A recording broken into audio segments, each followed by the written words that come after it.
Channels television event. The best strategists in this world are women. Around 5 a.m. this morning, my wife tapped me and said, let's have a discussion. I said, go ahead. He said, let's agree on some things. First, you'll agree to wear whatever I ask you to wear. So if you see me sweating, it is her handwork. I said, agreed. So secondly, let's agree too that we plan this event together. The good ones, I did it. The bad ones, you did it. I say, I also agree. You know, she timed this conversation very well, knowing that today I can't afford to disagree. And then he went on, and I agreed to everything. So I am grateful to her for apportioning the bad things to me and taking all the good things for this event. Indeed, it is a great honor for me to welcome all our esteemed guests to the public presentation of my book here at the prestigious Armed Forces Officers' Mess. Let me from the outset express with a huge depth of gratitude, our hearty welcome to the chairman of this occasion, a highly distinguished general and elder statesman, retired General Danjuma, Grand Commander of the Order of the Niger. In 2002, when I was serving as General Danjuma's ADC, I took my mother to pay him a visit and thank him for taking care of me. When we got back home, my mother asked me to kneel down for blessings. I knelt down and she offered two prayers. The first one, he said, you will serve and retire strong, healthy, and come back and enjoy retirement like your boss. I said, amen. That prayer was fulfilled last year when I retired.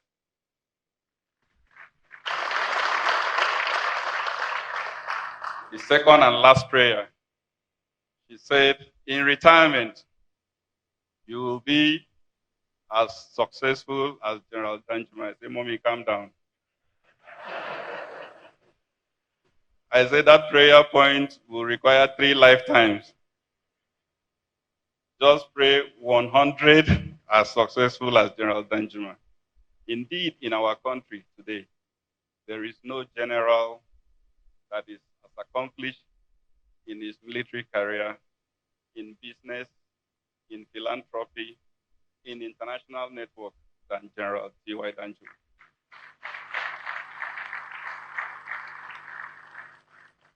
So we are indeed very honored to have you with us. And this again demonstrates the love you have for me as a son. It is also with a deep sense of pride that I welcome to this event a special guest of honor, the Chief of Defense Staff, General Christopher Gwabin Musa, Officer of the Order of the Federal Republic. In 1995, when I went to buy my first car, an Opel Record, in Cotonou, after I came back from ECOMOG, I finished buying the car, but I didn't come back. So I said, how can I tow a vehicle from Cotonou to Nigeria? I reached out to then Captain Musa, who was serving in 192 Battalion. Not only did he fuel the car and brought it back to Nigeria, he gave me pocket money.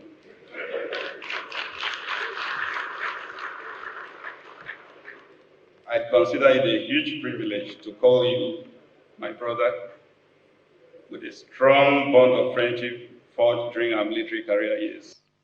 We thank you, sir, for honoring us with your presence.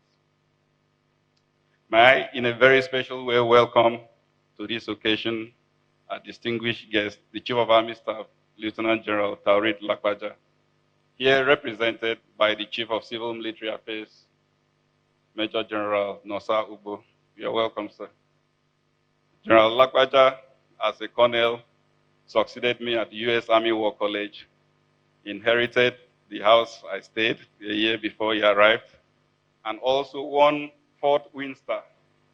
That Fort Windstar, we called it Formula One. You see it in the book.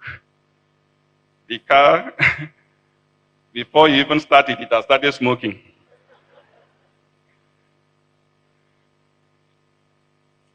Let me also welcome the Chief of Defense Intelligence, my brother, Major General Udiandeye, the representative of the Inspector General of Police, and indeed, all other heads of security and security agencies, defense and security agencies here present, particularly the representative of General Buba Marwa, Chairman, CEO, National Drug Law Enforcement Agency. I also welcome other guests. Ambassador Tijani Bande is on his way. He was my permanent representative at the UN in New York. I acknowledge and welcome to this event several retired senior military officers who, as my commanders, instructors, and mentors, made invaluable contributions to my career. Thank you all for your presence, sir. To all our other esteemed guests, royal fathers, top government officials, serving military colleagues, my classmates, members of Nigerian Defense Academy 38 regular course, with our unique 38 regular course ladies, former classmates, friends, and well-wishers, please accept my warm welcome to you all. Thank you all for your presence. In September 1986, I left my village, Nongudu, Ibesiku, in the then Cross River State as a 17-year-old boy to start a career in the military. After over 3 decades of serving in the Nigerian Army, I retired in June 2023 from the profession I so much loved and devoted my entire adult years, transiting to a new phase in my life's journey. The book we are here to unveil today is my effort at documenting my experiences while serving in the armed forces of Nigeria in the intervening years between admission into the Nigerian Defense Academy and retirement. Writing a book is an arduous task that requires the support of many individuals. Firstly, I would like to acknowledge the immense support of our chairman, General Danjuma, retired, who not only encouraged me to document my service years, but also provided resources for its actualization. Please let's applaud him. Without doubt, this event would not have been possible without his support in every respect. His encouragement during the period the book was in the making, including the production stage and the organization of this ceremony, is a testament to the father-son relationship I have enjoyed through him in the last 22 years. I am immensely grateful to you, sir. Permit me to also acknowledge the support of our chief presenter, Mr. Thomas Etu, chairman and founder, TAG Group of Companies, for his magnanimity in taking care of most of the logistics for this event. Please, let's give him an applause. In his characteristic generosity, Mr. Etu has also directed that every guest at this event should be given a complimentary copy of the book at his expense. We thank you very much, sir, for your love and support. I would also like to recognize and welcome to this event all those who contributed to the publication of the book, as well as the organization of this event. Those in this category include my editors, who worked on the initial drafts, my graphic designers, printers, classmates, friends, and several others who provided useful materials to further enrich the book. I hope readers of the book will find our collective effort worthwhile. Let me use this occasion to pay tribute to the people that have made me who I am today. First are my parents of blessed memory, Chief Effiong and Dickness Eno Effiong Udonwa, who inculcated in me the virtues of discipline, hard work, honesty, faith in God, kindness, compassion, and all other values that I hold dearly. They were the reason I had a sterling career in the Nigerian Army their love and blessings paving the way to the very zenith of my professional achievement. I would also like to pay homage to my siblings, especially Chief Emmanuel Udonwa, my older brother, here represented by his son, Mr. Edidion Udonwa, who saw the potentials in the Nigerian military and ensured I got the opportunity to serve in our armed forces. It was Chief Emmanuel Udonwa who procured the Nigerian Defense Academy forms for me in 1986, firmly planting my first steps to a fulfilling career. Can we applaud him, please? To all my mentors, teachers, senior colleagues, and friends who shaped my career in many ways, I recognize your contributions to my career success, and I say a very big thank you. For nearly 26 years, I have been blessed to have by my side the most beautiful, adorable, humble, smart, supportive, and very intelligent woman as my wife, my lover, partner, and mother to our amazing daughters. I say thank you to you, my darling wife, Arit,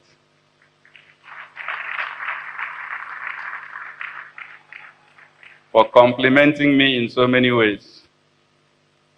You just have to be a little bit calm, don't be stubborn.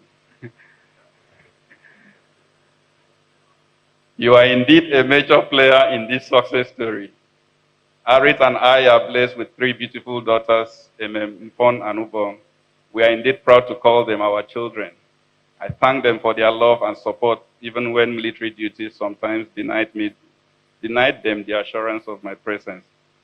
As I conclude these remarks, our hearts are filled with gratitude to God for making it possible to witness today, in company of so many friends, colleagues, family, and loved ones, reassured of the love and generosity that we have continued to enjoy from all of you here. We are energized by your outpouring of love. We feel blessed to have you with us. I once again welcome you, our esteemed guests, to this occasion. Thank you, and may God bless you all.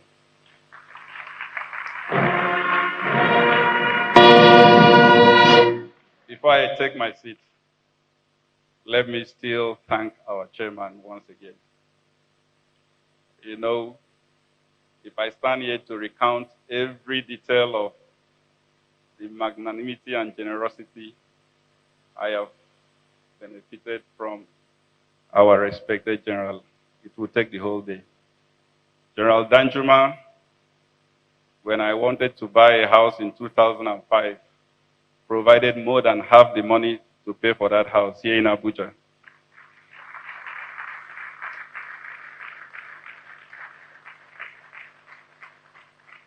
In 2006, when I wanted to study for a postgraduate degree in the UK, he went himself to London, paid his fees, and gave me money for upkeep.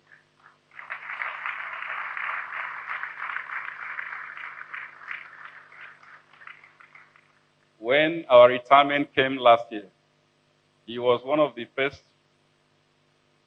persons to call me. He was in Spain. He called me and said, Solomon, are you affected by the recent changes? I said, yes, sir. I'm retiring. He said, congratulations. That was very reassuring. He said, when I return, you come and see me so that we discuss your future.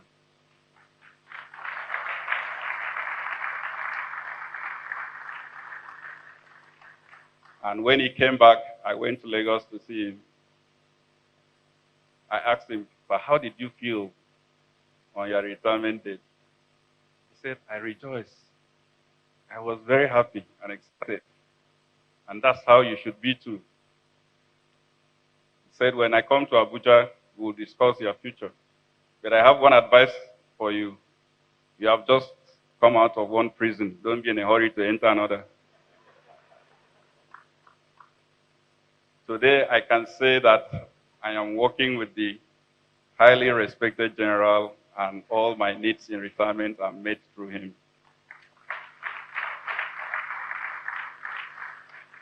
But I also want to tell us to beware of bad friends. Because one of my friends said, the general has taken you as a son. And you are older than all his children. Why don't you claim first son? told him, don't start a war you cannot finish. In Nigeria, I am the oldest, last born. I am happy at my position in the family. Thank you very much, sir.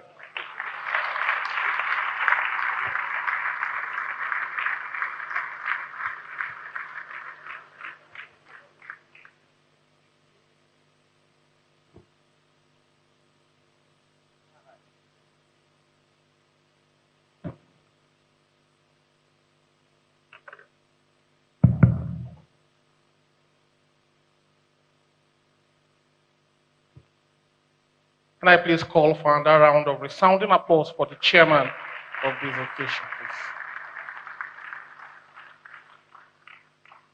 Thank you most kindly. May I request the control to please give us the first documentary on the author. Some of us may not know fully who Major General Solomon Udonwa retired is.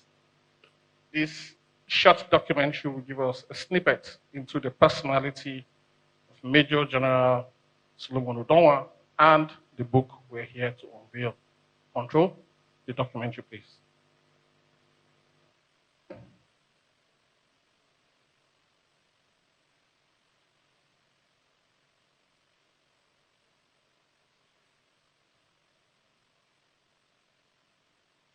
Said, don't you little, it's those little bits of good put together that overwhelm the world. It was the revered Archbishop Desmond Tutu that said, do your little bit of good where you are. It is those little bits of good put together that overwhelm the world. As celebrated civil rights leader, Dr. Martin Luther King Jr. made us to realize that an individual hasn't started living until he can raise above the narrow confines of his individualistic concerns to the broader concerns of humanity.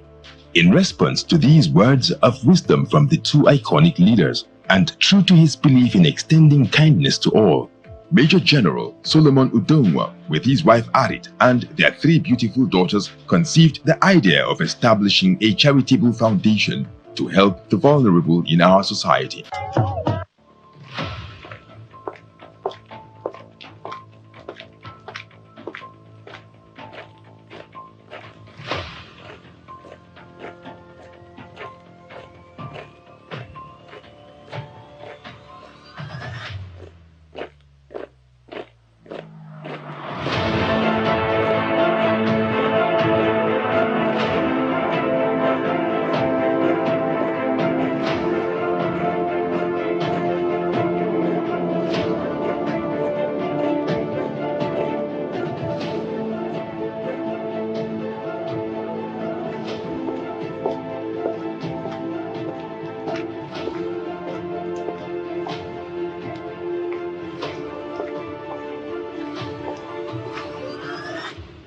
I first conceived the idea of documenting my military experiences in form of a book in 2013 when I was a student at the United States Army War College, Carlisle, Pennsylvania. At that time, the title I thought I could use for the book was From Kaduna to Carlisle, the professional military education of an officer. Kaduna represented where I started my career, while Carlisle was the highest accomplishment as at that time. But then the war course curriculum was so intensive that I did not have adequate time to focus on the book. I had to put the manuscripts on hold until last year, 2023, when I retired, and then had time to return to the manuscripts. So the product of that 1 year intensive effort is the book we are going to unveil today. On the 27th of July 1969, amidst the bombs and rubbles of the Nigerian Civil War, the man we have all come to know as Major General Solomon Udonwa was born in Numudu, Ibesiko Asutan local government area in Akwa Ibom State. His parents, Chief Effiong and Deaconess Eno Udonwa, raised young Solomon in this house together with their 14 other children. I grew up in a very loving home My parents, Chief Effiong and Mrs. Deaconess Enodonwa, were very well-respected members of our community in Nomodu, Ibesipo. They taught me the values of kindness, of generosity, of compassion, of courage, of character, integrity, and many other virtues. And then my siblings gave me the right environment to grow and develop into the adult that I am today, still holding on those values very dearly. The young Solomon never thought of a career in the military until destiny knocked on his door. The story of my military service is still like a dream to me. As a young boy, my ambition was to be a medical doctor, but all that changed when my elder brother, Chief Emmanuel Udonwa, got the admission forms for Nigerian Defense Academy, 38 regular course for me. I wrote the examinations on 12th of April 1986, and I was successful. And that began my journey to generalship. Following his success in the Nigerian Defense Academy entrance examination and selection interview, the then 17-year-old Solomon began cadet training on the 21st of September 1986. Exactly 5 years later, on the 21st of September 1991, he was commissioned as a second lieutenant into the Nigerian Army Corps of Artillery and posted to 332 Artillery Regiment, Shendam, Plateau State. The 5 years training at the Nigerian Defense Academy was my toughest military experience throughout my career.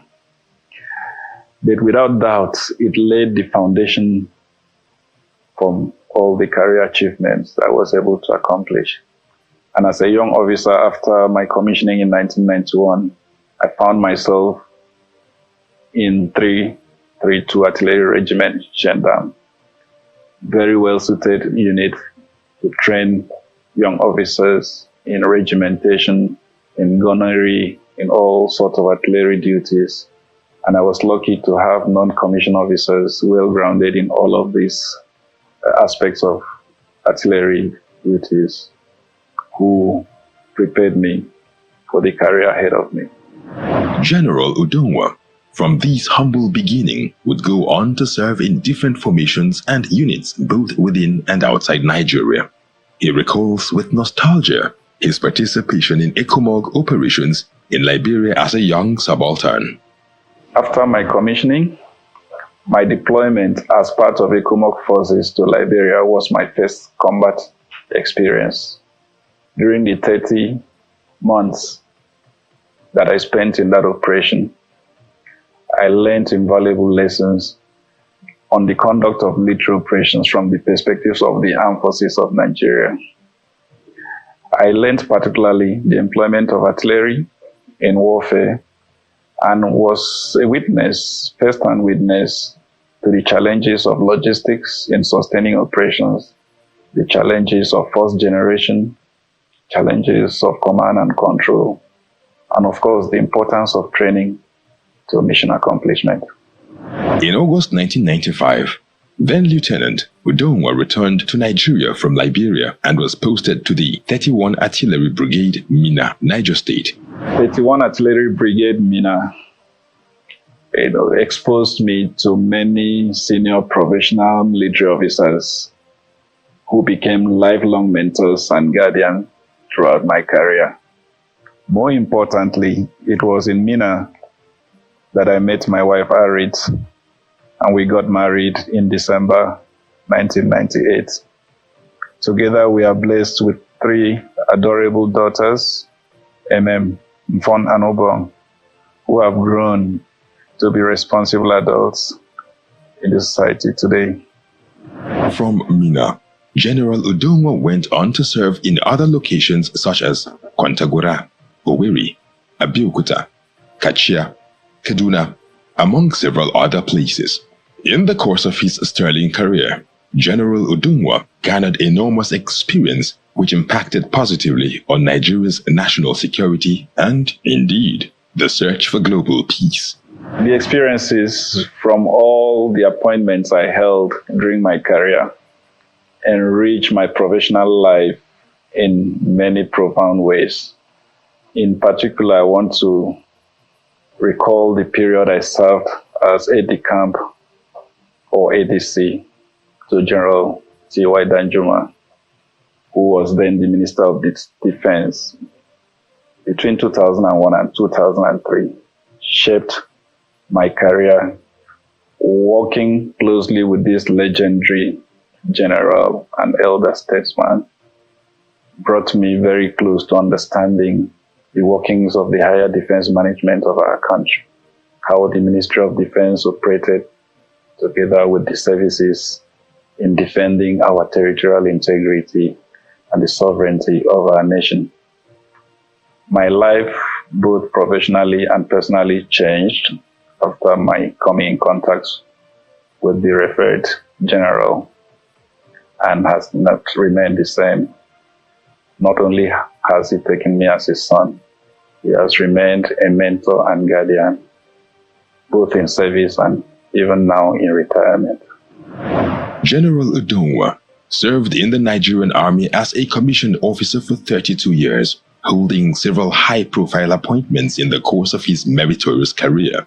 He served in command, on the staff, as diplomat, and as instructor in elite military training schools, discharging each responsibility with devotion, patriotism, and courage. Some of my most fulfilling appointments were as commanding officer 312 Artillery Regiment, Kaduna, and as Commandant Army War College, Nigeria, here in Abuja.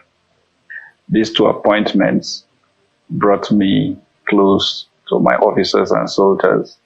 And as an officer, nothing is as fulfilling as providing leadership, looking after the welfare, the administration, the training, and the operations conducted by your men, and also the well-being of their families.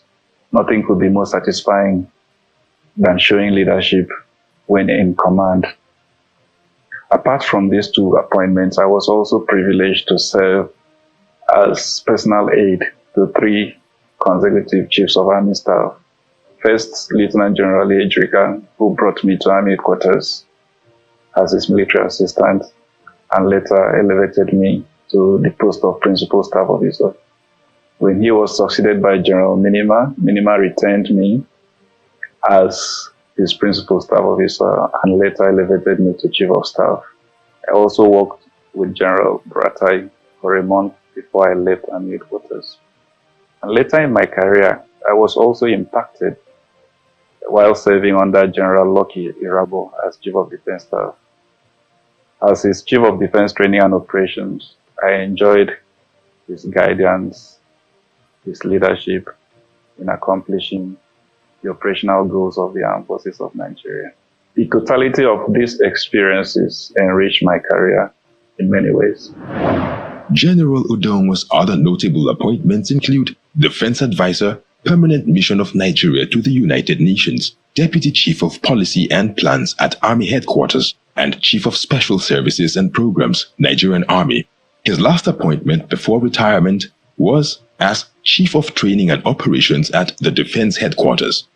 General Udonwa left military service in June 2023 after a meritorious career that spanned over 3 decades. He earned several honors and awards including Grand Service Star, General Staff Medal of Honor, General Operations Medal, Command Medal, Training Support Medal, Past Staff Course, Distinguished Fellow of the War College, and Fellow, United States Army War College.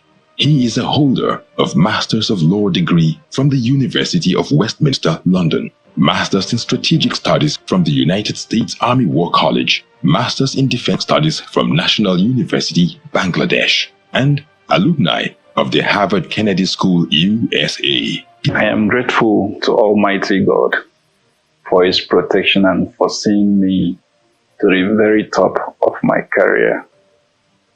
For me, the next phase is to serve Him and also humanity through the General Solomon Udonwa Foundation, which my family established in July 2023. The foundation has already started, providing support in the areas of healthcare, economic empowerment, community development, and also educational support to indigent students. This is our own way of giving back to the society that has blessed us with so much. To honor and celebrate General Danjuma for his remarkable discipline, diligence, and dedicated service in and outside the shores of Nigeria. I therefore commend General Danjuma for a job well done and for the love he has always shown for his people. There is no doubt that General Oduwa's service to the Nigerian Armed Forces and the nation is worthy of every celebration and the honor done him today. Congratulations, Daddy, on your retirement from the military. Congratulations on reaching this milestone in your life. Writing a book is no easy feat, yet you've managed to do with such vivid imagery and with such a flourish. We thank God for the blessing of having you in our lives. You've been such a wonderful father, and we pray for many more blessings like this to come. Congratulations, Daddy, on your book launch. This book has served as a testament to the strength of your character, to your bravery, to your determination, to your visionary mindset, to your obedience to God's direction for your military career, among several other traits. I'm very proud of all your accomplishments and thank you for your love and support as a father and role model to us. I look forward to celebrating many more accomplishments in your retirement season, and congratulations on establishing the General Solomon Oduwa Foundation. Congratulations, Daddy, on a successful book launch. Through the years, from Owerri to Kashia, from Brixton to Carlisle, I've been privileged enough to visit you and see firsthand the effort that you put into the work that you do. Your balance and your work ethic in your military career has truly been an inspiration to me and my sisters. And to see it all crowned in a moment such as this, it's beautiful to witness. I wish I could be there in person, but I just want to say congratulations again, and enjoy your moments. Congratulations, Imaima. It's been a dream come true that we are all here today during the book launch. Congratulations for successfully making this happen, for being able to complete this book within less than 1 year. And it's been God's amazing grace and protection of God on you throughout your period of your military service. We thank God for His provisions. We thank God for His protection throughout the period. You are now back to us alive and healthy. And to all your classmates that you have been together throughout this journey, we thank God for their lives too. And to our great Daddy, General Danjuma, thank you so much, sir, for all the love, for all that you have done for my husband and us as a family. We appreciate you, sir.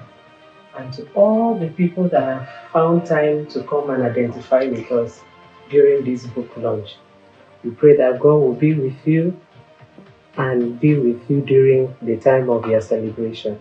As you leave this venue and go back home, we pray that journey mercies will take you home safely. Thank you, sweetheart, for being a great father, for being a wonderful husband, for all you have been to me and the children. We appreciate you. Once again, congratulations, and may God be with you. Thank you, and as you go back, safe trip, everyone. Bye.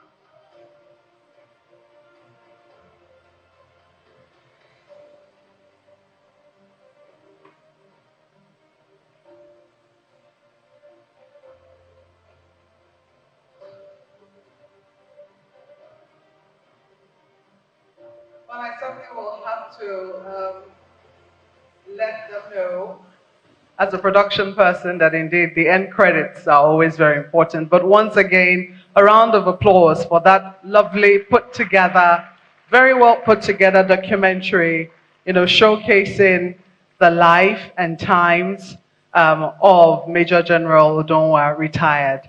I know usually in broadcast we say it the other way around. We say retired Major General, but I've been warned on this premises that the retired comes afterwards. So I have taken heed. Now, one of the things that stood out for me in that documentary towards the very end, and I'm sure that a lot of people took note of it, were the damsels at the very end. But I have to tell all of you that Major General Udonwa loves dogs. And it's not for the reason people from Akwa Ibom are famed for loving dogs. You cannot have damsels like that and not keep watch over them. So please, whoever it is that decides that they want to go to his house, please go through the gate. Do not try to jump over the fence. It will not be smiled upon. But moving on now and talking about where General is from, we have a beautiful interlude for you from the people of Akwa Ibom State, represented here by a group known as the Origin Concepts. And they will be presenting something for us in Efik. Over now to you, Origin Concepts.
Thank you very much. Thank you very much, Origin Concept. Thank you very much, Origin Concept. That was a very enjoyable musical interlude. Thank you so much for that very beautiful display from the people of Akwa Ibom State. Well, distinguished guests, ladies and gentlemen, what is a book presentation, a public book presentation without a review?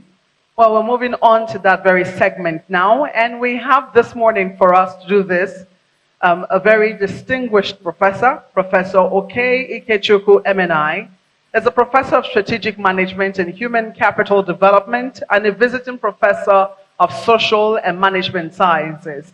He is currently the executive director of Development Specs Academy, a faculty member of the Nigerian Defense Academy, the NDA, and several universities, as well as the training partner of the Nigerian Army Resource Center. He is the author of several books and over 3,000 published newspaper articles, and a highly sought after, please, if you know it is not easy, let us put our hands together for him. He's also the publisher of highly sought after intellectual resource articles across several fields of learning. And this is the part I really like, and the part that I didn't know about him. Professor Oke Ikechukwu is the patron of the Nigerian Karate Association. He holds a black belt in Shotokan Karate, as well as a brown belt in Wing Chun Kung Fu. I certainly will not be trying him anytime soon. But ladies and gentlemen, our book reviewer, Professor Oke Ikechukwu.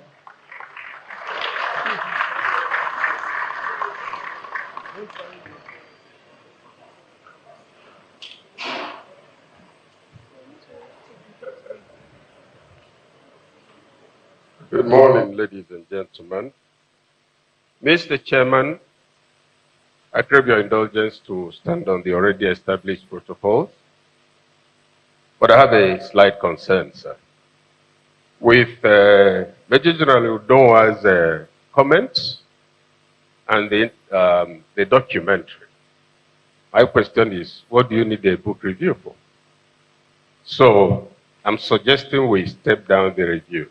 Those of you who agree we should step it down, those of you who think we shouldn't step it down, say aye. Aye. General, unfortunately, the ayes have it. So I must review. Thank you very much. Now, the first three major attractions of this book are, number one, the print quality and font type. Number two, the chronological layout of the chapters. And number three, the simple narrative style and the absence of any affectations in the presentation. It has 9 chapters with a step-by-step account of the birth, development, and career progression of the author, who is also the subject of the book. Now, part of what the author succeeded in doing here is to show us how a person's family background, his core ethical values, his respect for norms ultimately define who he really is, what he does, no matter where he is at any point in his life. You'll get a following from reading this book. First, deep insight into the person, the inner motivations, the personal values and concept of loyalty and national service as understood by the author. We'll also find the professional and personal development of the author as a human being, as an army officer, and as a dependable aide of his superiors in all his years of service. The service experience of the author, his brilliance and his impact in everywhere he has served, you'll also find by reading the book. Now, this book shows us a distinguished officer whose commitment to the best ideals of the chosen profession he has marked himself for led him through a glorious career. Now, looking at the details, the foreword by Lieutenant General T.Y. Danjuma, retired, the exemplary Nigerian soldier and the author's former boss, set the tone for what to expect in the book. The general said, and I quote, "I had no difficulty choosing Solomon to work with me. His service records indicated that he was a brilliant officer who had undergone several courses beyond the mandatory ones, and indeed excelled in all of these." Please clap for him. You're lucky you clapped, otherwise we'll have made this a police case. In his introduction, which is immediately followed by the first chapter of the book, the author says, and I quote, "Bigfoot tells us the story, the full story of my military service in all posts I held, with the purpose of sharing my experience that could be of benefit to military personnel and other persons with interest in military service." In other words, he wrote the book for serving officers and others who may not be soldiers but who are interested in military affairs. On this note, I disagree with the author. Ladies and gentlemen, I submit that his book will be of great value and benefit to a much wider audience, far beyond serving and retired military officers and individuals with military service. Nobody can finish reading this book and not realize that there is a connection between your background, your accepted principles, and what you become. But we'll see a bit of that shortly. The first chapter tells us about the birth of the author during the Nigerian Civil War and about his village and the essence of the people.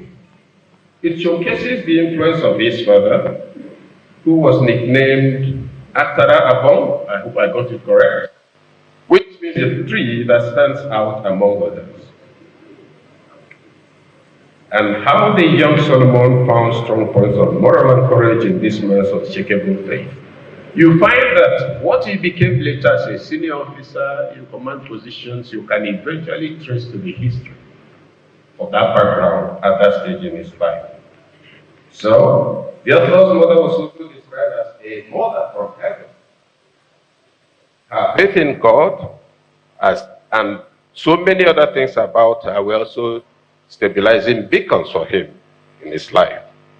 The early signs of greatness, etc., were embodied in the author. Ladies and gentlemen, because I've been advised by the aspiring terrorists from the media to pay attention to time, I'll take us to a chapter that is definitely after the heart of the author, which is the third. Recollections of an ADC. Here the author captures experiences as ADC to Lieutenant General T.Y. Danjuma, retired when the latter was Minister of Defense. His interview with this living legend, the effects of the officer's forthright nature on him, and the realities of working with a seasoned officer, a patriot, a gentleman with deep professional knowledge and a human face, dovetailed into an account of how this seasoned officer is described by some of his former colleagues. So you find that in this chapter, the author, everything about him up to that point crystallized into his encounter with a man he had always admired from a distance, and who from that point on became his source of inspiration. And he took time to pick out one or two references about General Danjuma made by others. General Yakubu Gowon, retired, said, and I quote, "Danjuma was a confident and intelligent officer who could be entrusted with any sensitive and strategic assignment." Former head of state and later President General Buhari said this about him: "No better soldier than he has served in the Nigerian army. He was competent, fair, and had no time for dilettantes and non-triers."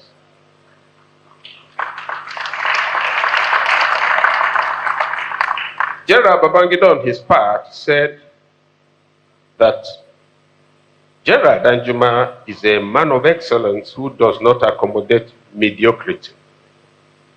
Only people of high standards survive around him, unquote. True or false? True or false? Now, the only thing to add here, after the general has spoken, is that Major General Odunwa not only survived around this man, but he's still around him. Clap for him. Because if the general could tolerate him for so many decades, it means that he has capacity, he's dependable, he has integrity. Above all, he's competent in every sense of the word. Clap for him again. And so, all the chapters, because of time, the things to emphasize is that in this book, you find an organized chronological trajectory. It's not the way you begin to hear about when he was in school. Then the next thing you see that he was in a command position somewhere. The narrative is simple, the flow is convincing, and you can see a man talking from his heart. The way somebody writes tells you a lot about him. I remember I met him for the first time some years back. He was then in charge of the Army War College. I come there to give a lecture on war in complex environments.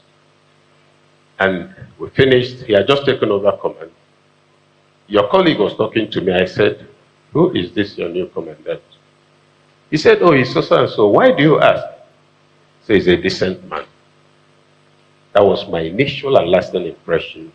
And so coming there subsequently was more of coming to keep good company than any other thing. There are a few decent people from within themselves around us. Please clap for this general.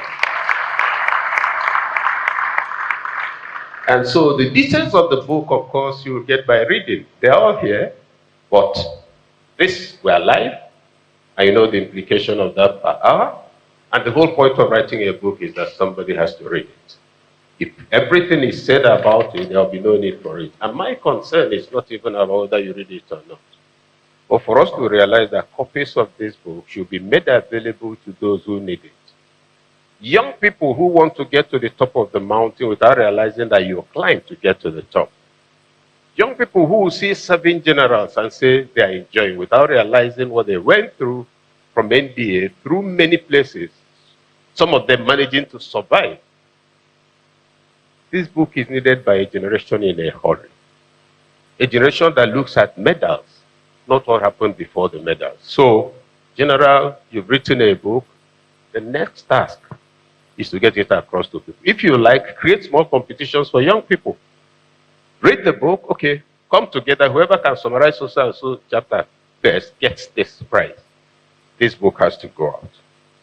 And so I'll try to bring it to a close, skipping so many things. Now, in the afterword, that's the last entry by the author in the book, he says, the primary duty of a military officer is to fight and win his nation's wars. To prepare him for this role, the military invests enormous resources to train and equip him with knowledge and skills he requires for success. Beyond the training, the military officer must understand the enormity of the responsibilities he carries on his shoulders. He must understand that military service is a sacrifice, even at the cost of his life. He is likely the custodian of the destiny of his country, confronting every adversary that threatens its existence. This is an onerous task for which he must adequately prepare himself, end of quote. And our author and subject was well prepared, distinguished himself in service, and here we are celebrating him. So having said that, and as I round up this review, I'll probably step a little out of the book review to make a few observations, namely that the Nigerian Army and officers like Udonwa are severely challenged. We speak of complex war environments, forgetting that the political environment can be the most complex. It's not about arms and ammunition, it's not about command, it may not even be about recce and strategy. It may be about the political processes that lead to decisions that create jobs that don't need to exist for the military. That creates situations where a lot is spent in operations. When you look at the cost and the gain, you ask yourself, are we doing the right thing? There's need for a new strategic thinking on the role of non-military actors in the society in ensuring stronger whole of society national security. So, to end it, this book brings to the fore the importance of both home training and professional and personal integrity in making any human being who he is in life. It also stands as a legacy publication, because anyone who is interested in establishing that missing nexus between character, training, and upbringing can find it here. The lessons the author has shared and his deliberate efforts to be objective in his narrative makes the book a useful material for students of personal growth and professional competence, particularly in organized establishments. That is the note on which I end this. The other observation is the print quality, everything is good, but the author may wish to pay attention to the length of the paragraphs in the next edition of the book. Finally, this book is a testimonial to competence, to excellence, to loyalty, and to dedication in his act.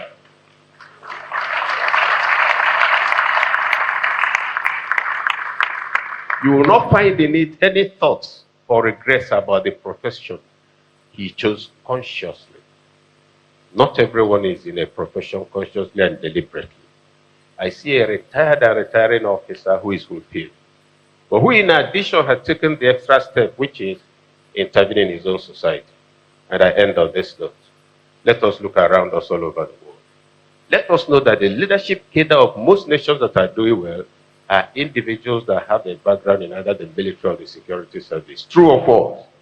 True or false? Because that discipline, that commitment to having an end state for any action taken is what you take away from the military. You can't return it. If in addition to that you're able to participate in the civilian environment, you bring a well pool of capacities strategic assessment possibilities that you can bring to bear on the activities of civil society. So I tell you, General, do not be under the illusion that this is retirement. For those of us who are dialectical in our approach, you have only acquired the needed experiences for the next level of service to society, to humanity, and to God Almighty. Thank you very much.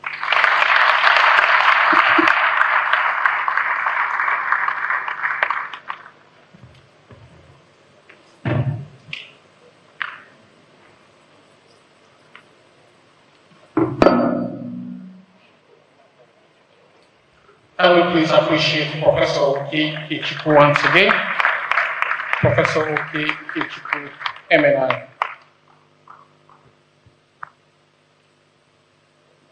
The chairman, sir, permit me to specially recognize the former Chief of Defense Staff here present, General Leo Irabo, retired. Sir, you're welcome. Thank you for gracing this occasion with a very esteemed presence. Would like to also specially recognize Lieutenant General Ambassador T.Y. Buratai, retired. He's also here with us. Please let's appreciate him. Thank you, sir, for coming. Let's appreciate him with a round of applause. Would like to also recognize Lieutenant General F. Yaya. He's also here in person. Please let's appreciate him. Sir, you're welcome. Thank you, sir, for coming. Would like to also specially recognize Lieutenant General C.I. Obiako. Sir, you're welcome. Thank you, sir, for joining us with your very esteemed presence. Lieutenant General Elu Adeoshun is also here with us. Sir, thank you for coming. Please let's appreciate him very, very specially. Representing the former Chief of Army Staff, Lieutenant General KTJ Midima, is Brigadier General M. Onovieta. He's also here with us. Sir, thank you. Thank you for coming. Would like to specially recognize all members of Course 38. All members of Course 38. Thank you, sirs. Thank you, sirs. Please let's appreciate all members of Course 38 who are here with us. We specially recognize you all. With our book having been presented, it's time for us to unveil and see the book in question for which we are all gathered here this morning. May I, at this juncture, humbly request our chief presenter, please do us the honor of presenting the book and subsequently invite the chairman to present the book, the chief presenter, sir.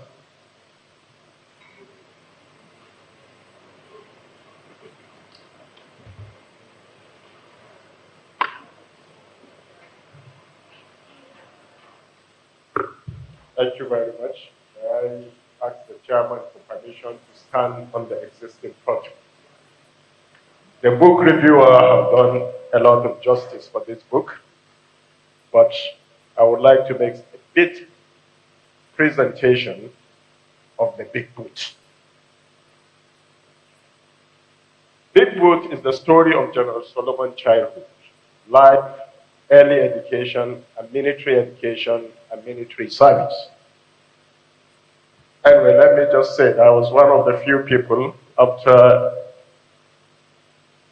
Lieutenant General Danjuma.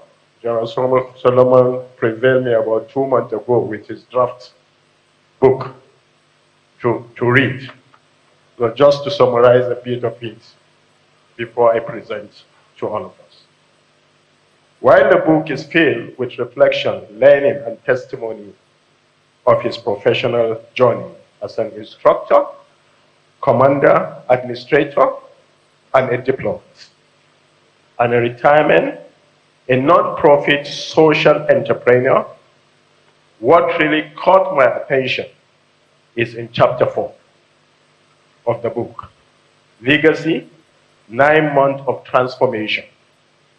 It made a strong impression on me, and incidentally, General Solomon said that was the most fulfilling part of his military career. Within the 9 months of serving as commanding officer of 312 Artillery Regiment in Kaduna in 2009, he was able to positively transform the command by improving the physical space and welfare of the people in the barracks, leaving an indelible mark in the life of the people he served, with heartwarming testimony from the people he led from his superior. That is impact. Impact. After retirement, General Solomon has dedicated his life to community service with the General Solomon Foundation, where the only profit he seeks is to bring smile to the face of people. This foundation has so far impacted the community he was raised, as we have seen in the video. And I urge us here, we are not just here to gather to launch a book. We should live here to go back to our community. Even if it's a child, a widowed child, that child that is not related to you. You don't have to do as much as General Solomon. You don't have to do as much as General Danjuma, but just pick that child. Just pay a school fees for him. We will all make a difference.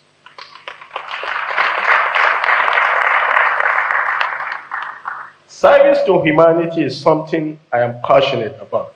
Also with my involvement with Jennifer A2 Foundation, the foundation of my late wife, and the other documented community services. And that is what our leader, Lieutenant General T.Y. Danjuma, has been doing. I am sure he has led the way for us to follow. It is a good thing to give back. Please, let us remember that the purpose of writing this book is to share experiences that will be useful to both aspiring young and seasoned military officers, and a guidebook for all that want to achieve true hard work, determination, focus, and resilience. I want us to also know that the proceeds from this book, from this launch, is not for General Solomon to buy the latest Ferrari or to build a new villa, a new house, or to marry a new wife. It is going to be for General Solomon Foundation, so he can continue to give back to his community and to other communities across Nigeria.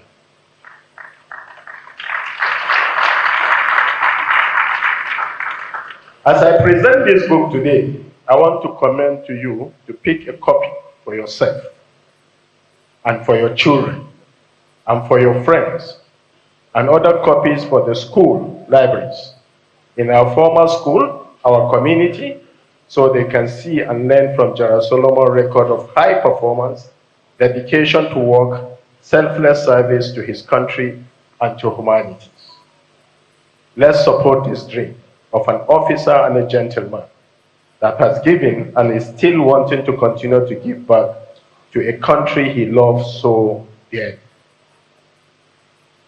As I'm going to invite the chairman to the podium to open this book, but before I do that, sir,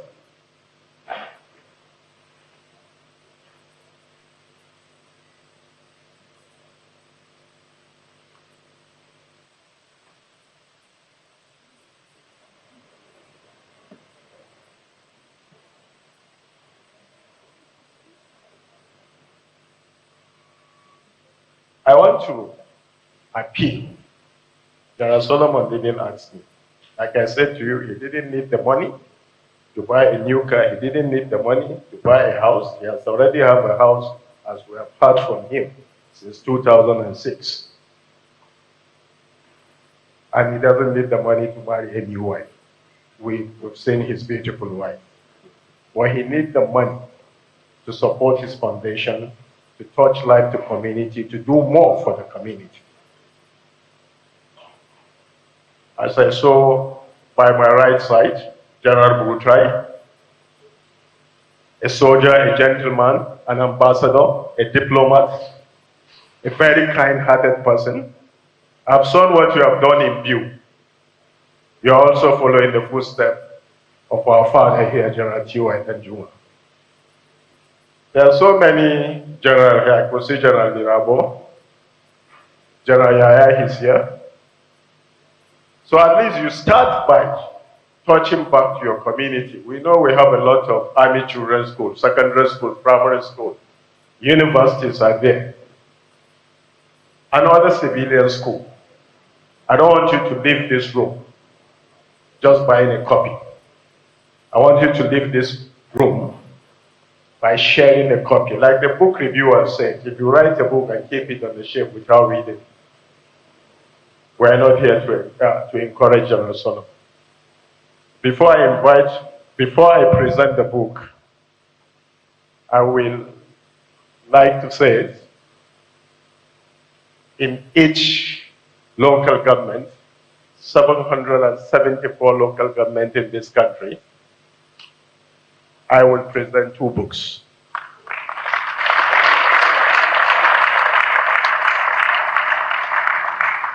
And in all the universities, in all the higher institutions in this country, General Solomon, I will present 1 book to their library.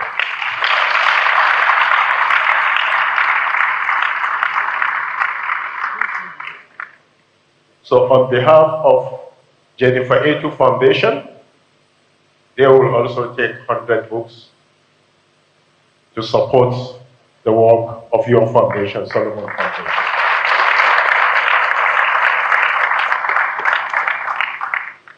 I know, Okwe, you said that I should go and present the book to my general, but I want to correct you. My general will walk on stage. A soldier is always a soldier, even if it's 100 years old. So I will correct you for that, as I invite Lieutenant General Danjuma, the representative of the Chief of Army Staff, the Chief of Defense Staff.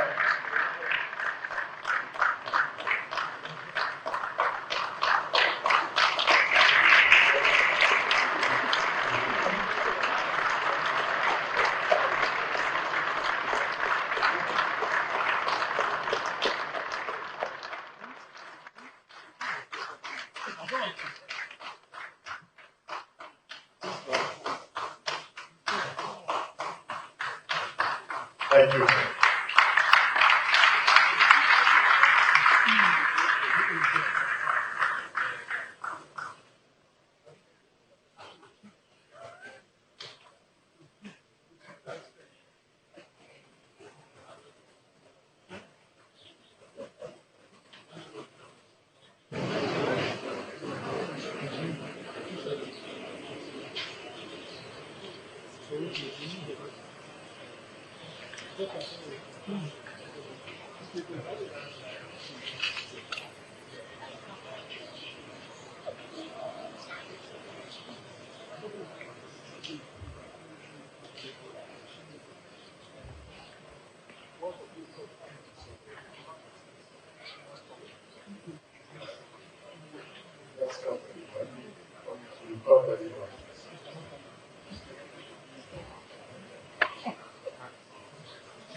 Thank you so much.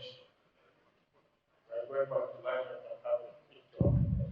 Thank you, sir. So I would have the book presentation down here. Okay, up here. Please may I request all of our very special guests seated on the first and second row to please join. Sir, may I please request all of our special guests on the first and second row to kindly please join. General Butai, General Yaya, presentation. Move forward. Ushers, can we have copies of the book? Thank you, ma'am.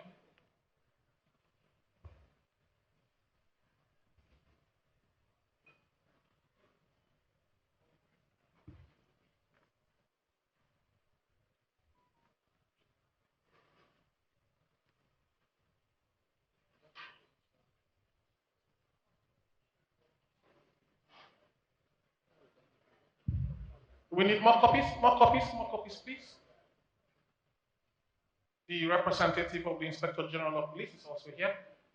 AIG Akini Ajao MNI.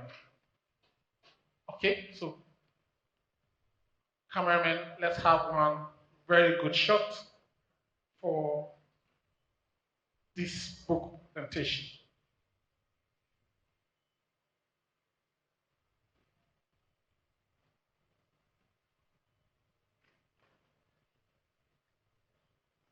Thank you, thank you, thank you, band. Please let's have a fanfare.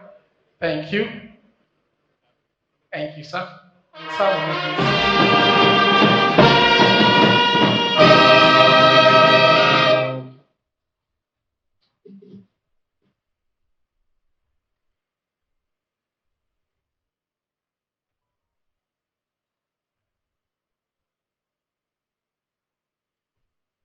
Thank you, sir.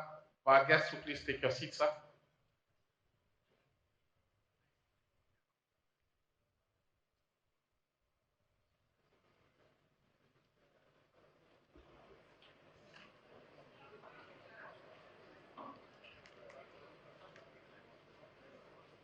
Thank you, sir.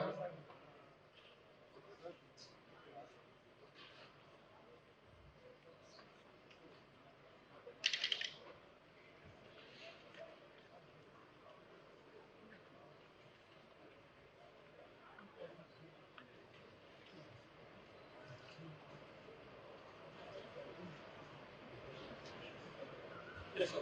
Yes, sir. Thank you, sir. Sir, you may please take your seat, sir. Thank you, sir.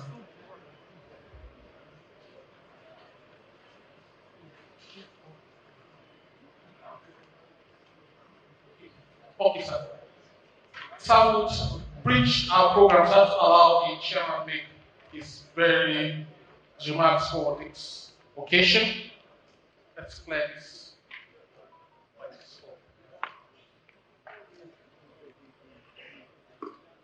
Thank you, sir. May I please request we kindly settle down? Man, makes chairman, sir.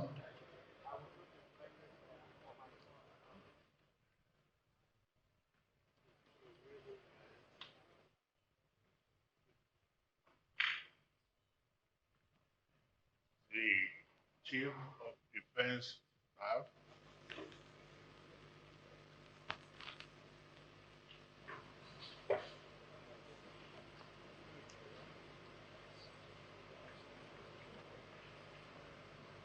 distinguished ladies and gentlemen, my normal day usually starts at 2 o'clock.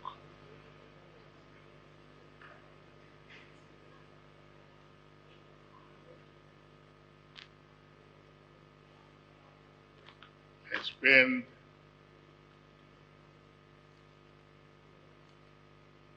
the first half of the morning in bed.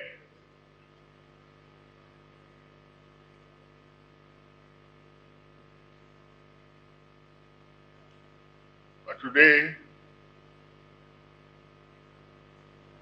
I found myself in Abuja this morning in order to be here for this ceremony.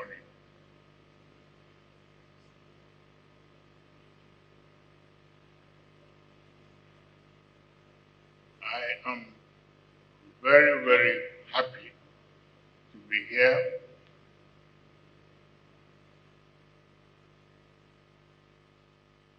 To meet for the first time quite a number of army officers who came after me when I retired.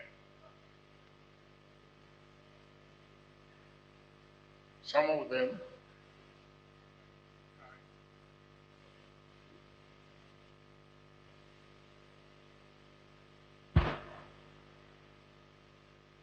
I have not seen you for me to be here.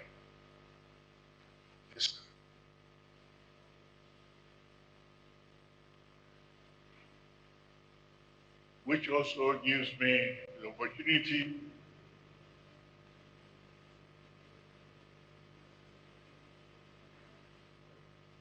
of seeing this magnificent building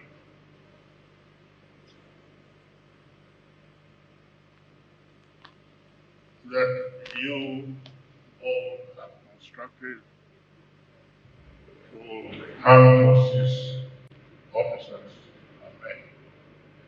Congratulations.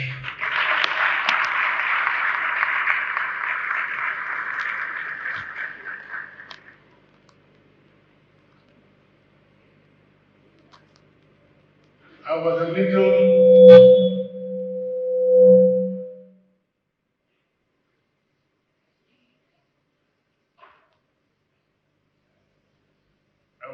little nervous about the success of this book launch.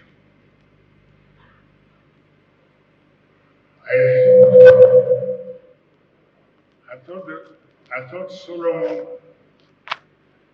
was aiming too high.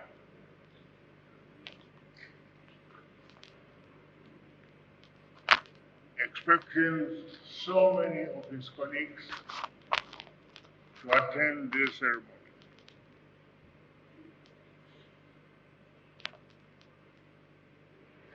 He even expected your governor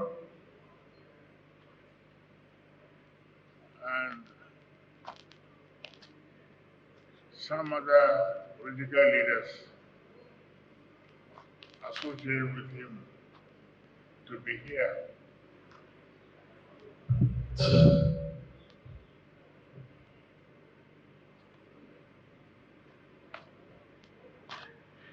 I'm glad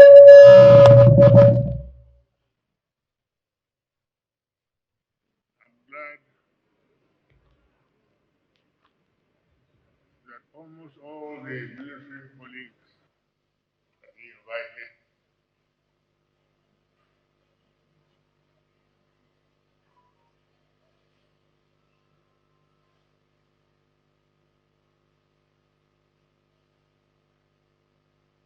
the comrade led by you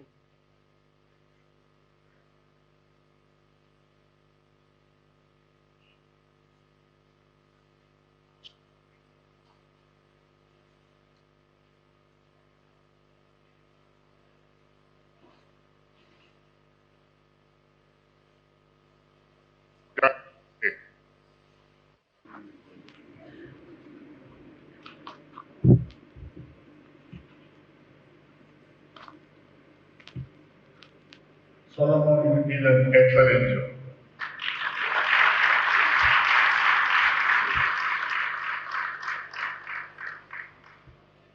The documentary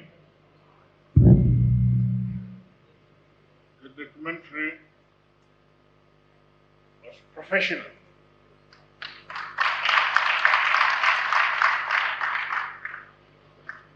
I've tried a few times to do a documentary on my foundation, but I scuttled all of them because there was no script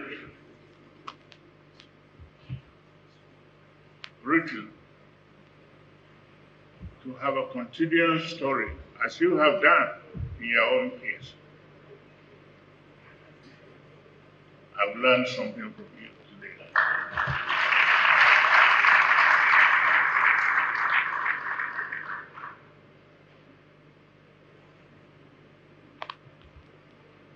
I've learned a few other things also about you from the book.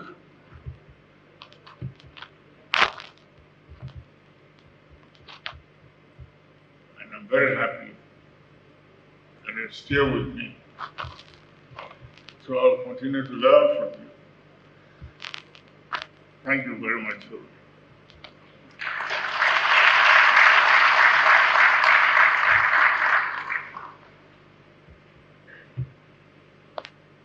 I want to use this opportunity to thank all the retired service chiefs that came after me.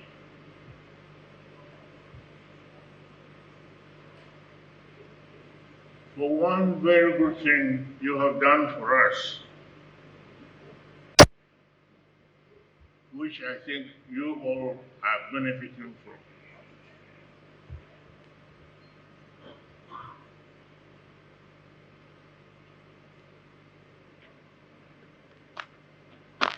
I receive my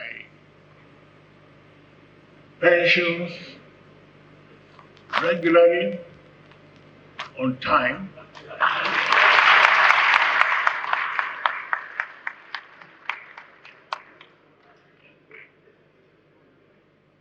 Believe me, if you know how much civil servants struggle to get their pensions paid,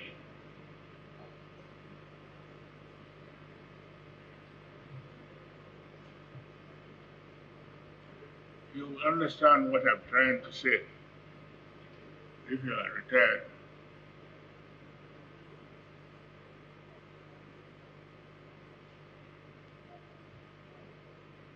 A very good friend of mine, who is now dead,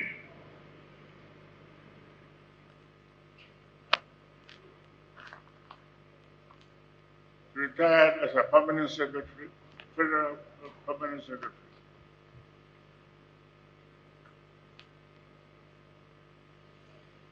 Several years after he retired, he wasn't collecting his pension.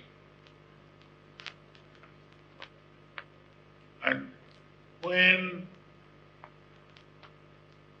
I was made the Minister of Defense, he drew my attention to that problem, his problem. I went into it.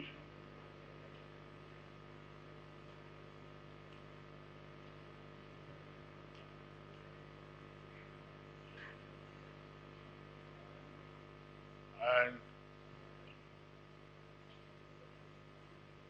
I discovered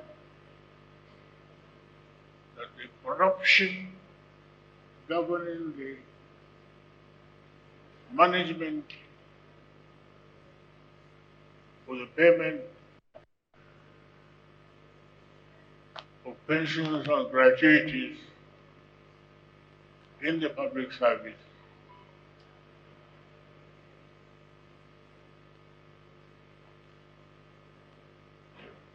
is something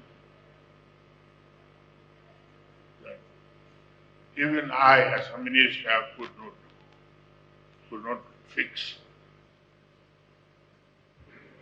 I reported the matter to the then president. He waded into it.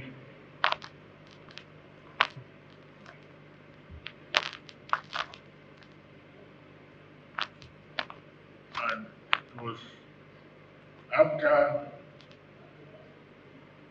that, I think the foundation was laid for us, the armed forces, to manage the payment of our own pensions and gratuity. This is being done very effectively.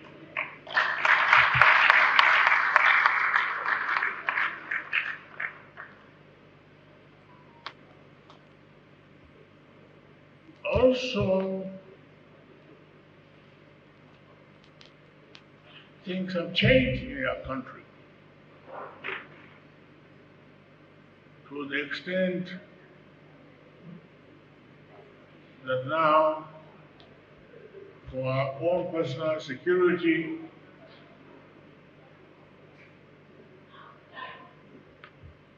we need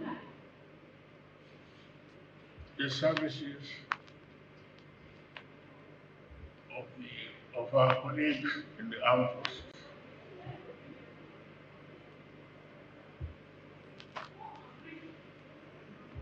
The Army has been very, very kind to some of us, to me in particular, in ensuring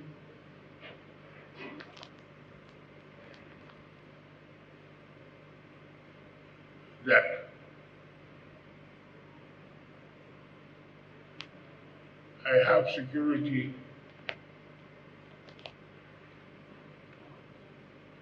in my various homes. Unfortunately, I have houses all over the place, and I must move into it. My state capital, in my hometown, in Lagos and Abuja, and provide security for me adequately. I'm very grateful to you all.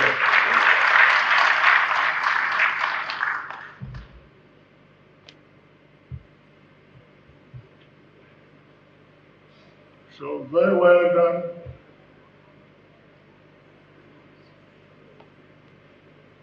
May God bless all of you.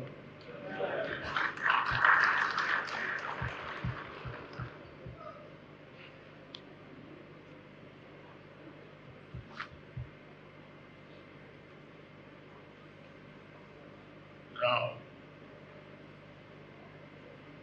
our number one problem today is security.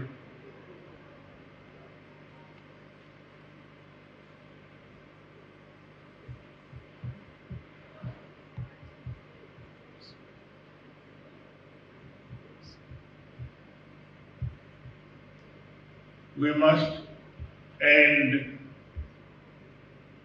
the banditry and the killings that are going on in our country as soon as possible.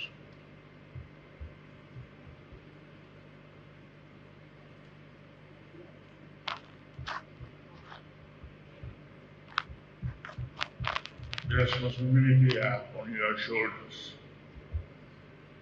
Those of you who are still serving.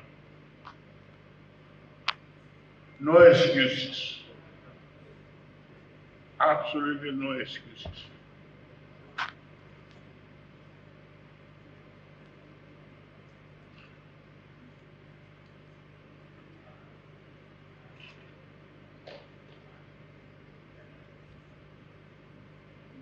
God bless you. God bless your family.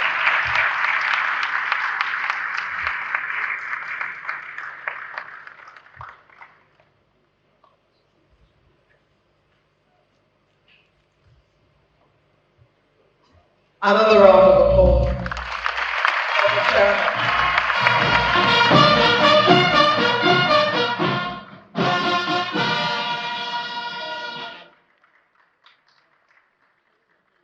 Yes, please. Can we keep clapping until the general gets to his seat?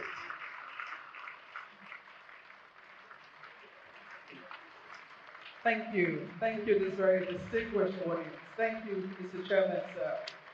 Thank you. They say generals don't speak too much. They say what they need to say in very few words, and he said a lot. He said a lot, and I'm sure that this audience got the message from the very fact that he noticed that his pension is paid on time.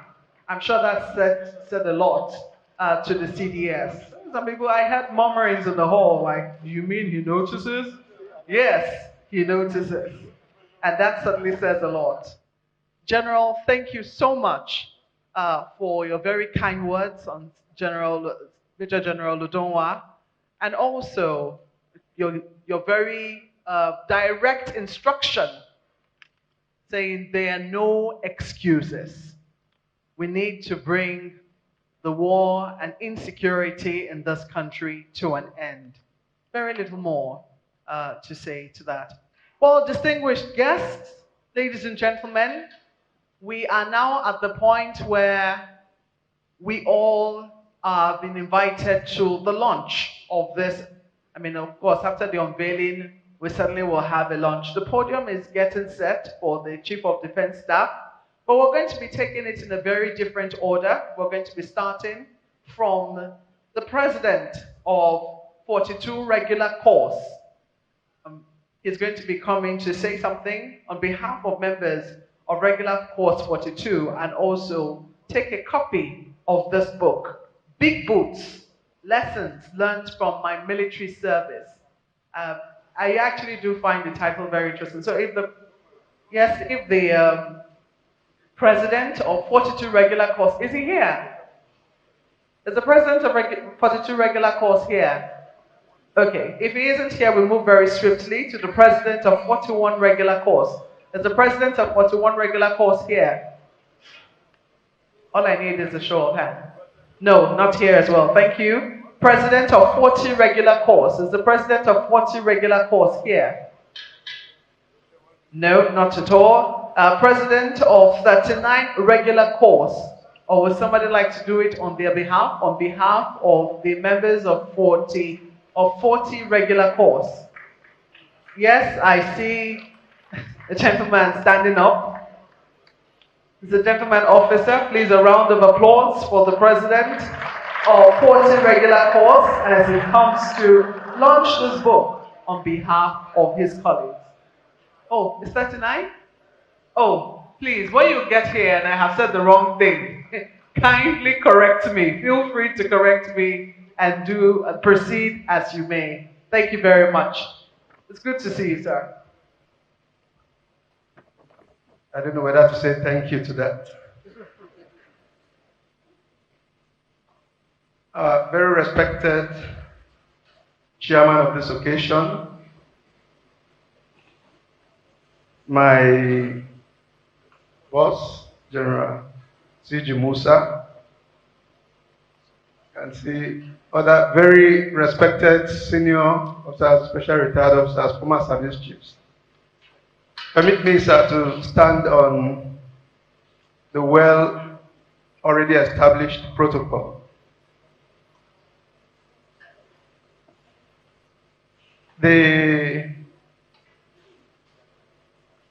MC called from 42nd course.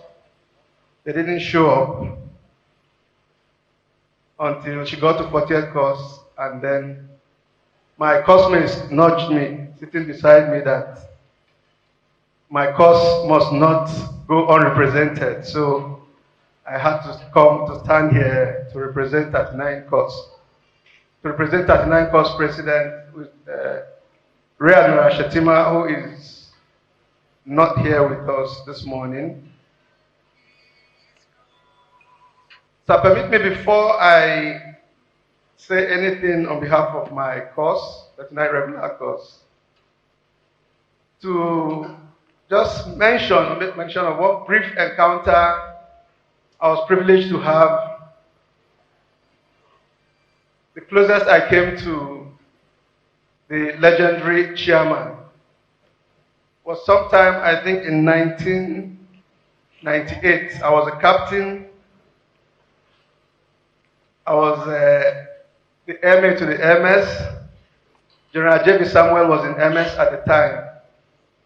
And I recall that there was a dinner night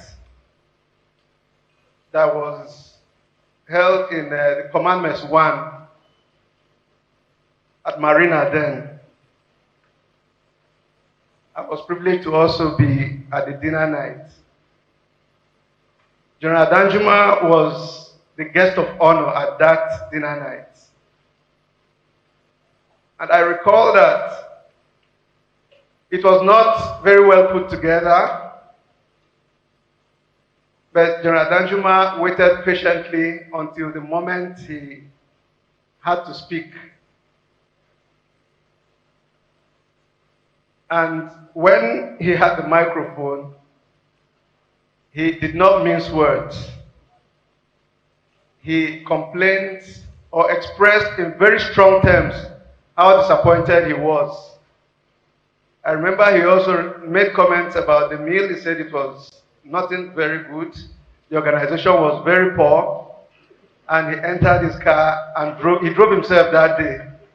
And I said, yes, this is the stuff generals are made of. So I learned a lot from that. And I'm sure from that moment on, we tried to get things very right. Thank you, sir. Now to the book launch. Like I said, not prepared for this, but I'm sure 39 course is going to identify very strongly with what General Danjuma has achieved, especially for the service, for himself, and what he's also doing for humanity. General Danjuma has always been a very outstanding officer. I think in Army headquarters, when you came back from, I had the privilege of handing over to you as the MA to the Chief of Army Staff. And well, I don't know if that featured in your books, because I was out when when they did the documentary on you. But I also want to say this.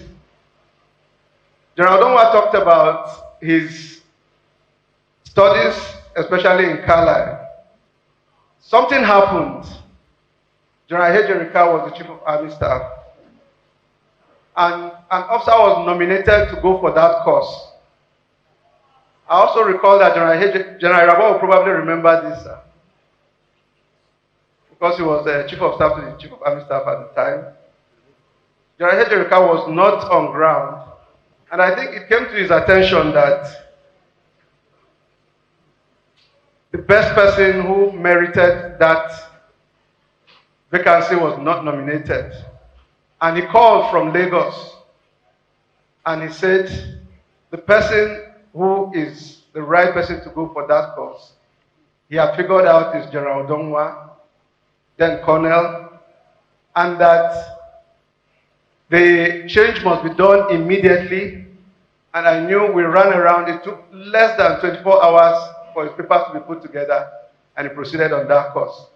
And we're all not disappointed by his outstanding performance there. He's been a very big brother, an outstanding officer like we have all acclaimed. We are not surprised what you have achieved, sir. So like I said, the course is not here, but I'm sure in identifying with what you have achieved, sir, 39 regular course will buy or will acquire some copies for not less than the sum of 5 million naira. I'm sure I've committed the course and I'm sure they will live up to it. Thank you, sir.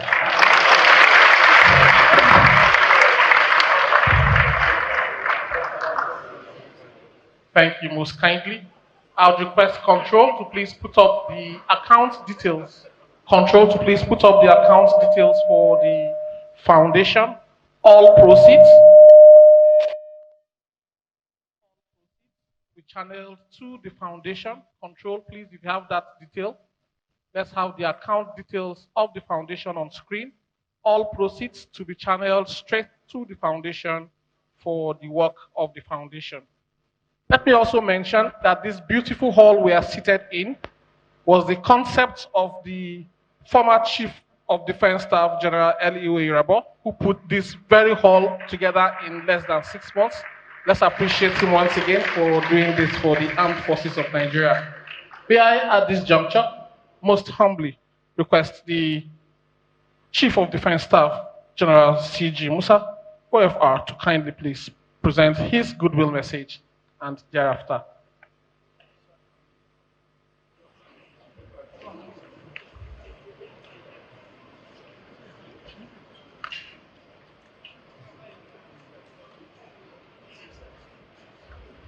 Thank you very much. I know we're running for time. Our distinguished chairman, invited guests, very senior former service chiefs, very senior officers serving and retired, invited guests, my own members of 38 course, especially our unique ladies, It's a pleasure for me to be here today. It's a very, very important event. Let me not forget the celebrant and the wonderful wife. Permit me to just go through my short note. It is with great pleasure and honor that I extend my warm regards to all the distinguished dignitaries here today. Let me begin by felicitating with our esteemed colleague, Major General Solomon Udonwa, retired but not tired, on his laudable and auspicious public presentation of his book titled Big Boots, Lessons from My Military Service. As the Chief of Defense Staff, I'm delighted to witness this event as the author is not just a cosmate, but a brother I hold dearly. I've known Solomon Udonwa for 38 years now and still counting, and can categorically profess that his ability, dedication, and discipline have not waned even in retirement. General Udonwa's capacity to write such a detailed book, for which we are all here today, is a testament to his sterling qualities.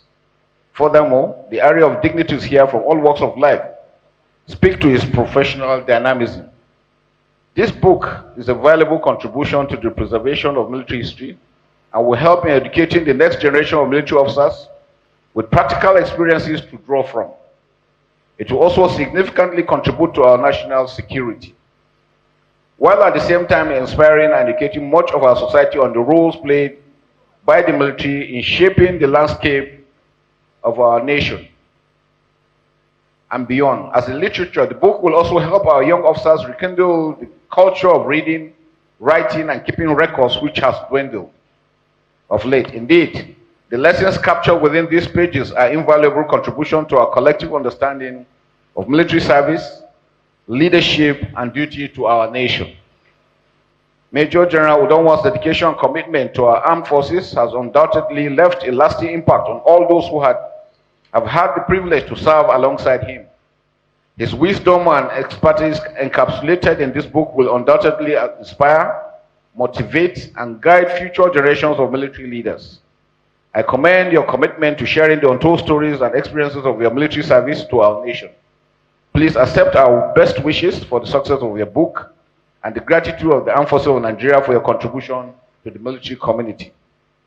I would like to express my gratitude to all attendees, especially our chairman, whom we have grown over time to have seen his contribution to the growth of the armed forces and Nigeria in general, for the presence and support at this momentous occasion. Let us continue to uphold the values of service, integrity, and honor that define our extreme military tradition. Let me at this also mention to our distinguished chairman that the armed forces of Nigeria is positioned, is willing, is dedicated and committed in ensuring that we restore peace and security in our own dear country. We will not relent, we shall not be deterred. There are going to be challenges, yes, but that's why we're here. I want to assure you that we have learned a lot from your record. Very, very distinguished senior officers that have modeled us all through the years. We cannot afford to fail, and we will not fail. Once again, contributions, and I wish you to continue access and especially all our future endeavors. Please extend our love and wishes to the entire family. Thank you, and God bless you all. I shall not speak when I'm sure you've watched the social media. The last time I mentioned 1 million, it was misinterpreted and reinterpreted over and over again. So, as usual, any amount, but I know you can count on us that Defense Headquarters is solidly behind you and we will do the needful. Thank you very much.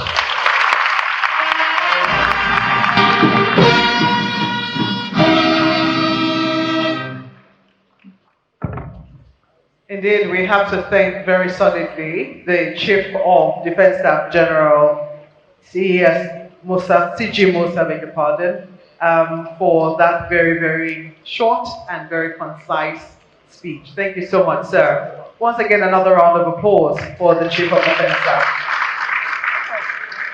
I'm going to be invited forward as well. Somehow we have been able to swap this list. We're inviting forward the Chief of Army Staff, represented here by Major General N.C. Ugo for his own goodwill message as well. A round of applause as he comes forward, please.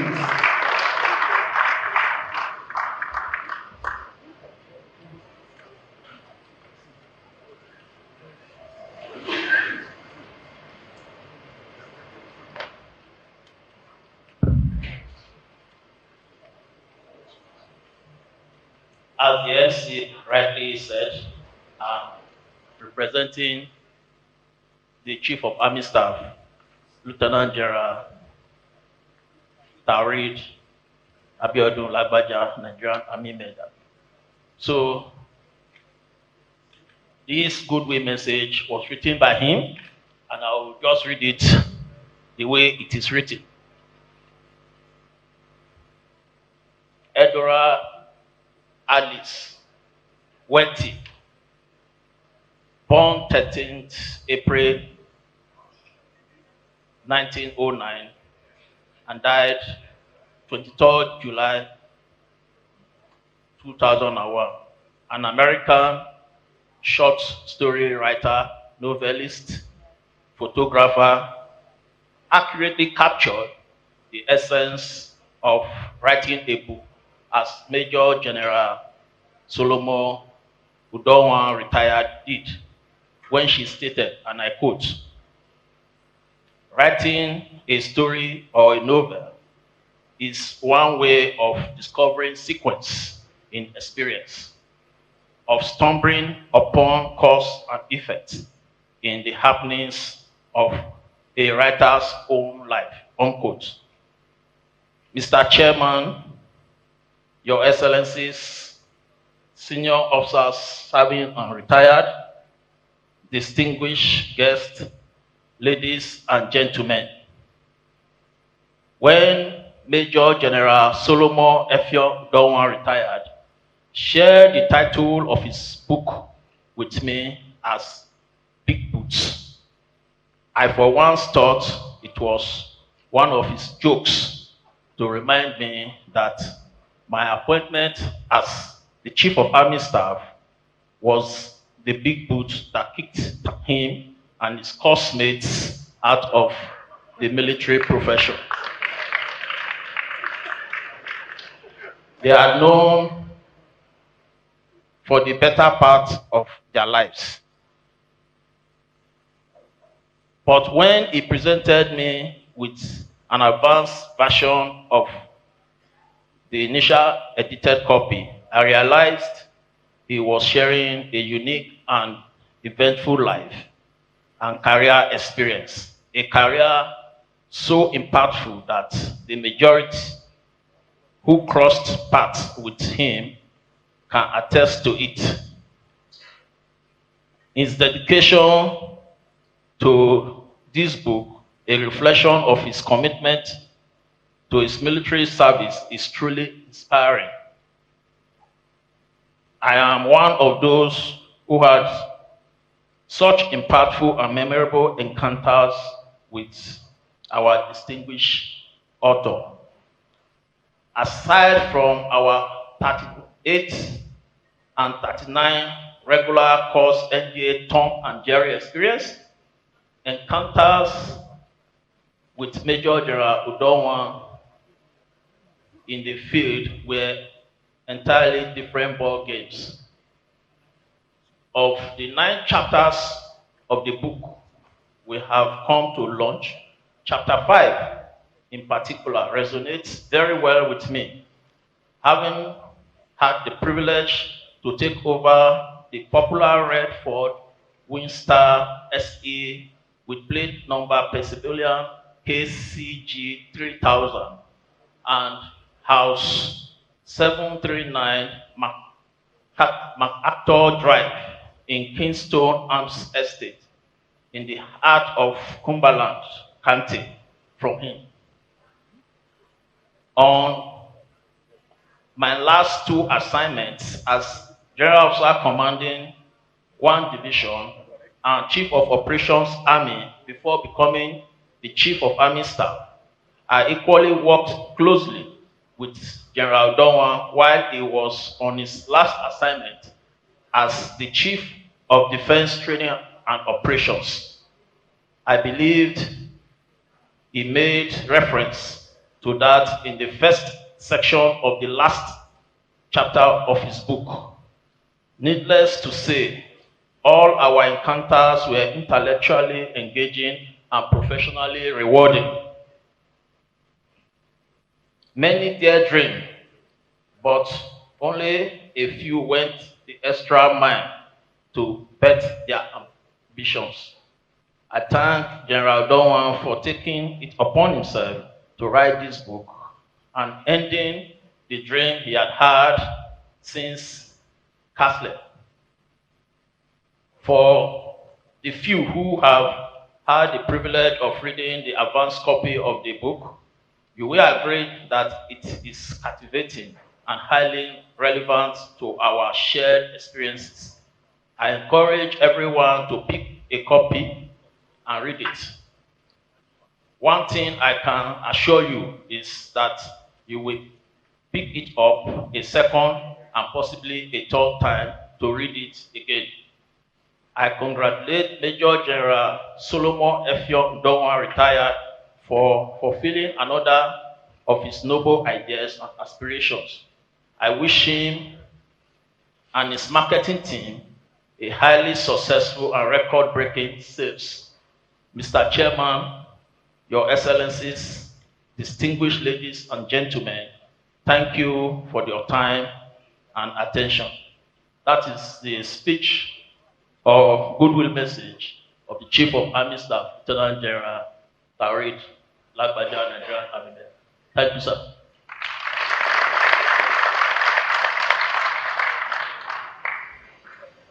Thank you, Major General N.C. Ugbo. For a moment, I thought after reading that, he was also going to be having his own speech, but I guess he declined. Oh well, very interesting sense of humor the Chief of Army Staff displayed there with the title Big Boots. And it will interest you when you do open that book, just how the title of the book came about. As I said, there are many things will immediately come to your mind as to whether did he have big boots to fill, did he find it intimidating? Everyone knows, at least within the military circle, that he was, he was ADC to a chairman here. So you wonder, is that what he's writing about? But as the book reviewer said, read the book and you will find out just how the title of the book came about. But I will tell you something. If he got the book reviewer, who is the chairman of Karate Association, to be the book reviewer, please don't mess with General Danjuma, especially when you finally read the first chapter of the book, telling you just how the title came about. But we'll move on very swiftly now, and we're going to be invited, just before we move on to the presentation of souvenirs, we stopped our lunch at the 39 regular course. I'm going to be inviting the president of 37 regular course, if he's here. Is the president of 37 regular course here? Can I get an eye if he's here? Okay, I'm not saying him. President of 36 regular course. Thank you very much. A round of applause as he comes forward. I have been told before now that all of the gentle people who have come forward have been constrained by the fact that they wear their uniforms. I see that the president of 36 course is not in uniform. Nothing constraining you, sir. Am I right? Absolutely right. The chairman of the occasion, elder statesman, chief of defense staff, distinguished guests, ladies and gentlemen. Solo, congratulations. Madam, big congratulations.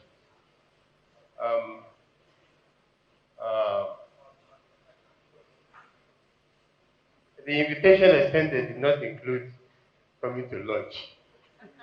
So I have to do some consultations before I empty the coffers of 36 regular course as their president. Out of emotions and out of sentiments and relationship that we share with the author. And if I crave your indulgence, I'll just say one very interesting one.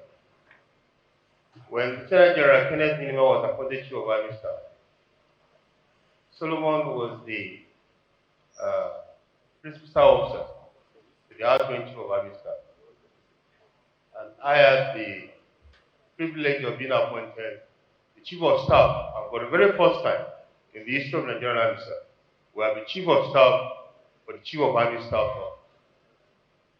And there was issue of office, and I prevailed on General Minima that we retain not only the PSO, Colonel Solomon, retain the MA, now General Aderity, and retain the office audit, Corporal Outbreak, for one obvious reason. And General Minima's response was, why would you want to change a winning team? So the former chief, General Kenneth, General Ejirika to have Solomon as PSO, because the officer is very, very intelligent. So please, let's retain him and let him remain to continue the good job. And so you remember, I have to create an office somewhere, right? One of the new annex buildings to serve as chief of staff. And that is because of your uniqueness, your brilliance, your hard work. I congratulate you for this wonderful work.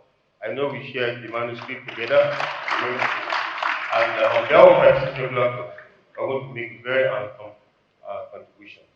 And my own personal self, I would buy a few copies for ₦1 million. Thank you very much.